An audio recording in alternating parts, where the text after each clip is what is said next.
The moment that defines a franchise's next decade happened 3 weeks ago in complete silence, and most fans still haven't processed what it means for the purple and gold moving forward.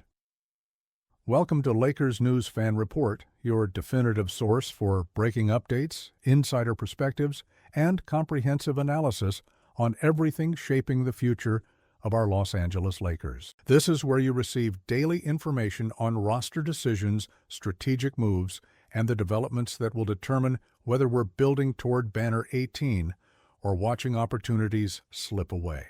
Today, I'm breaking down a seismic shift in Lakers basketball that's been building quietly for months, a transition that changes everything we thought we knew about this team's identity and timeline for championship contention. The Los Angeles Lakers are 15 wins and 4 losses through 19 games of the 2025-26 season, a record that puts us firmly in the Western Conference playoff picture and suggests this team is genuinely competitive. That record alone should make every Lakers fan optimistic about where we're headed, especially considering the chaos and uncertainty that surrounded this franchise just 12 months ago. We're winning games at a sustainable pace, we're competing against elite teams, and we're doing it with a style of basketball that looks fundamentally different from what we've seen over the past several seasons. The wins are tangible and real, but the story behind how we're accumulating those wins reveals a transformation that goes far deeper than just improved record. Let me take you back to February of this year, when the Lakers made a trade that shocked the entire basketball world. Nobody saw it coming, not the most connected insiders, not the most plugged-in reporters, not even the players themselves, until the final moments before it became official. The Lakers sent Anthony Davis to the Dallas Mavericks in exchange for Luka Doncic, a move that immediately polarized the NBA community and sent shockwaves through Lakers fandom. Davis had been our defensive anchor, our most consistent two-way player, the guy who could dominate on both ends when healthy. Trading him for anyone felt risky, but trading him for a ball-dominant guard when we already had established offensive pieces raised legitimate questions about fit and long-term vision. The immediate aftermath of that trade was contentious and divisive among our fan base. Some Lakers faithful saw the move as genius, acquiring a 26-year-old superstar in his absolute prime who could be the face of the franchise for the next decade. Others viewed it as organizational malpractice, giving up a proven championship contributor for a player whose style might not mesh with what we already had. The debates raged on social media, in sports bars, in arenas, everywhere Lakers fans gathered to discuss our team's future. But here's the reality that's become undeniable as this season has progressed. Luka Doncic is not just fitting in with the Lakers, he's thriving at a level that validates every aspect of that trade decision. Doncic's impact on Lakers basketball has been transformative in ways that raw statistics alone cannot fully capture. Yes, he's averaging elite numbers that put him in MVP consideration. Yes, his offensive creation has opened up opportunities for every other player on the roster. Yes, his basketball IQ and playmaking have elevated our entire offensive system. But beyond those quantifiable contributions, Luka has brought a winning mentality and a competitive fire that permeates through the entire organization. He demands excellence from himself and his teammates. He rises to the biggest moments without hesitation, and he carries himself with the confidence of someone who expects to win championships in Los Angeles. That intangible quality is exactly what championship franchises are built around. The statistical evidence of Doncic's impact is overwhelming when you examine it closely. He's currently averaging 28 points, 9 assists, and 8 rebounds per game while shooting 47% from the field and 39% from three-point range.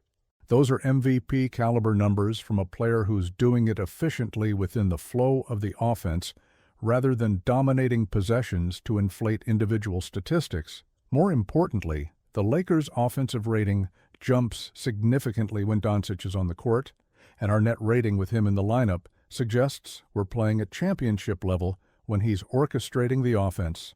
These aren't marginal improvements. They're fundamental shifts that indicate we have a legitimate franchise cornerstone. But Doncic isn't the only Lakers player who's exceeded expectations this season. Austin Reaves has emerged as the 2025-26 season's most surprising breakout star, elevating his game to levels that few outside the organization anticipated. Reaves is averaging 19 points and 6 assists, while shooting 44% from three-point range, numbers that would make him a legitimate third option on any championship contender. His growth from role player to genuine offensive weapon has been remarkable to witness, and it's changed the entire calculus of how opposing defenses have to approach defending the Lakers. You cannot help off Reaves anymore. You cannot leave him open on the perimeter. You cannot treat him as anything less than a serious scoring threat. The chemistry between Doncic and Reaves has been one of the season's most pleasant surprises for Lakers fans. They've developed an intuitive understanding of each other's tendencies, knowing when to push pace and when to slow down, when to hunt their own shots and when to create for teammates. That two-man game has become a staple of our offense, particularly in fourth quarters when games are decided. Opposing teams struggle to defend it because both players are legitimate threats to score or facilitate, creating decision-making dilemmas that consistently result in quality looks. This isn't just good basketball. It's sustainable winning basketball that projects to work in playoff environments.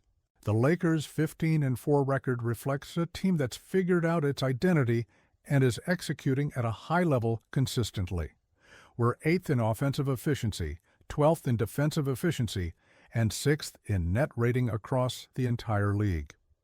Those numbers indicate a well-rounded team that can win games multiple ways rather than being overly dependent on one aspect of basketball. We can score in the half-court when needed. We can push pace in transition when opportunities arise. We can defend at acceptable levels against elite offensive teams. That versatility gives us realistic pathways to competing with anyone in the Western Conference when fully healthy and locked in. Now here's where the conversation shifts dramatically and becomes complicated for every Lakers fan who's watched this franchise over the past 7 years. All the success I've just detailed, all the winning basketball we're playing, all the optimism about our future trajectory is happening in a context that raises profound questions about roster construction and long-term vision.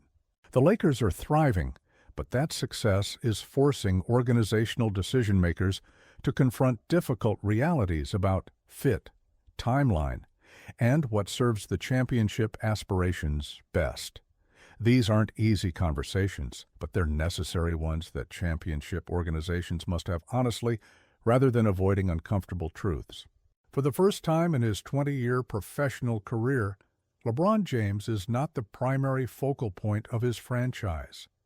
That statement isn't a criticism of LeBron's current abilities or a disrespectful dismissal of everything he's contributed to Lakers basketball. It's simply an acknowledgement of reality as this season has unfolded. The Lakers are winning at the highest rate when Luka Doncic has the ball in his hands, when the offense flows through his creation, when he's making the critical decisions that determine possessions. LeBron remains a highly productive NBA player capable of elite performances, but the organizational hierarchy has shifted definitively toward Doncic as the present and future of this franchise. Early in the season, the Lakers actually played some of their best basketball while LeBron was sidelined with injury. That's not a statement made to diminish his value. It's an observation about how well Doncic and the rest of the roster functioned when given complete offensive freedom without needing to integrate another ball-dominant player. The pace increased, the ball movement improved, and younger players like Reaves took on expanded roles that accelerated their development. When LeBron returned to the lineup, the challenge became figuring out how to optimize a roster with multiple players accustomed to having the ball in their hands while maintaining the style that had been producing wins. To his immense credit, LeBron has shown tremendous adaptability in adjusting his role to accommodate Doncic's emergence as the franchise player. He's accepted fewer touches, he's played more off-ball than any point in his career, he's embraced being a complementary piece rather than the primary engine. That willingness to sacrifice for team success speaks to his basketball intelligence and championship pedigree. LeBron understands that winning matters more than individual statistical achievements at this stage of his career, and he's approached this transition with professionalism and maturity. The fact that he can still produce efficiently within this revised role demonstrates his enduring excellence as a player. But here's the uncomfortable reality that sources around the league are increasingly acknowledging. According to prominent NBA analyst Stephen A. Smith, speaking recently on a major sports platform, the Lakers organization would likely trade LeBron James if given the opportunity. That's not speculation or clickbait sensationalism. That's an informed perspective from someone with deep connections throughout the league. Smith's reasoning is straightforward and difficult to dispute. LeBron is 41 years old. He's dealing with sciatica issues that will require ongoing load management. And the Lakers have a 26-year-old superstar in Luka Doncic, who represents the franchise's future for the next decade. Smith emphasized that this perspective has nothing to do with LeBron's current ability to play basketball at a high level. Even at 41 with physical limitations, LeBron remains capable of averaging over 20 points per game when healthy and engaged. His basketball IQ is undiminished, his playmaking remains elite, his ability to impact winning is still significant. But championship organizations must make decisions based on timelines and competitive windows, not sentiment or historical legacy. The Lakers' championship window is built around Doncic's prime years, which are happening right now and will continue for the next 7 to 8 seasons. Aligning the roster with that timeline means prioritizing players who fit that competitive window rather than accommodating veterans in the twilight of their careers. The age dynamic is impossible to ignore in this conversation. Doncic is 26 years old, entering the absolute peak years of his prime where elite players produce their best basketball. He should be surrounded by players who can grow with him, who fit his timeline, who will be in their primes when he's leading championship runs in years 3, 4, and 5 of this era. LeBron will be 42 next season, 43 the year after, ages where even the greatest players in history cannot maintain the durability and consistency required for 82 game seasons plus deep playoff runs. That's not disrespectful to LeBron's legacy. It's acknowledging biological reality that applies to every human being, regardless of talent level. The load management reality has already begun impacting the Lakers' season planning. LeBron sat out the recent victory over New Orleans Pelicans due to left leg discomfort, a rest day that the organization framed as preventative maintenance. But that game represents the beginning of what will be a season-long pattern where LeBron misses games strategically to preserve his body for more important matchups. The organization expects him to sit out numerous games throughout the 2025-26 campaign, which makes sense given his age and injury history, but also raises questions about roster construction. Are the Lakers optimized to compete when their third highest paid player is unavailable for significant portions of the season? From a pure basketball perspective, trading LeBron creates opportunities that benefit the Lakers' long-term championship aspirations. His contract represents significant salary cap space that could be redirected toward acquiring a younger star who fits Doncic's timeline better. Moving LeBron opens up minutes and touches for Austin Reaves to continue his development trajectory without having to accommodate another ball-dominant player. It simplifies the offense and allows J.J. Redick to implement a system built entirely around Doncic's strengths without compromise. These are legitimate basketball reasons that have nothing to do with disrespecting LeBron's contributions to the franchise. The emotional aspect of potentially trading LeBron James cannot be minimized or ignored. He brought championship basketball back to Los Angeles in 2020, ending our longest title drought in franchise history. He's been the face of the Lakers for 7 seasons, representing the organization with class and professionalism. The idea of the Lakers moving on from LeBron before he's ready to retire feels wrong to many fans who remember what he's done for this franchise. Those feelings are valid and understandable, but championship organizations must separate emotion from strategic decision-making. The goal is maximizing our chances of winning banners, not managing career endings for legends. Doncic is unquestionably the face of this franchise now.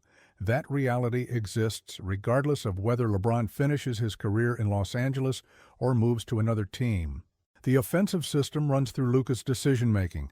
The roster construction priorities revolve around maximizing his effectiveness. The long-term planning assumes he's the centerpiece for the next decade. Those organizational facts are not going to change based on sentiment about LeBron's legacy or discomfort with the idea of moving on from a legend. The Lakers' championship hopes are tied directly to Doncic's prime years, and every roster decision must be evaluated through that lens. The path forward requires honest conversations about what serves the Lakers' championship aspirations best. Can we win a title with LeBron as a complementary piece on this roster? Absolutely, his talent and experience remain valuable in the right role. But does keeping LeBron represent the optimal allocation of resources when compared to alternative roster constructions? That's the question the front office must answer objectively. If there's a trade scenario that brings back assets better aligned with Doncic's timeline, if moving LeBron creates the cap flexibility to add another young star, if transitioning away from his contract allows the Lakers to build a more sustainable contender, then that's the direction championship organizations pursue, regardless of emotional attachment. My honest assessment as someone who wants nothing but championship success for the Lakers is that we should be open to every possibility that maximizes our title odds over the next 5 years. If that means trading LeBron for assets that better fit our competitive window, then we should seriously explore those scenarios. If keeping him as a complementary veteran represents the best path forward, then we maximize that role within our system, but we cannot let sentimentality or discomfort with difficult decisions prevent us from making optimal choices for the franchise's future. Doncic is our foundation. Everything else must be built around optimizing his prime years. I want to hear your completely honest perspective on this complex situation, because Lakers fans deserve to have this conversation openly. Do you believe the Lakers should trade LeBron James if the right offer becomes available? Or do you think we owe him the opportunity to finish his career in Los Angeles regardless of basketball implications? How do you balance respecting his legacy against making decisions that maximize our championship odds with Doncic? And what would it take in a potential trade for you to feel comfortable? Moving on from LeBron? Drop your genuine thoughts in the comments below, because this is the most important conversation surrounding our franchise right now. If this comprehensive breakdown gave you real insight into the LeBron situation and what it means for the Lakers' future, make sure you're subscribed to Lakers News Fan Report and hit that notification bell. I bring you daily analysis on every roster decision, every strategic move, and every development that impacts our championship chase. This is where you get honest, informed perspectives rather than hot takes designed for clicks. Smash that like button, share with every Lakers fan, and let's keep this critical conversation going. Lake Show, forever.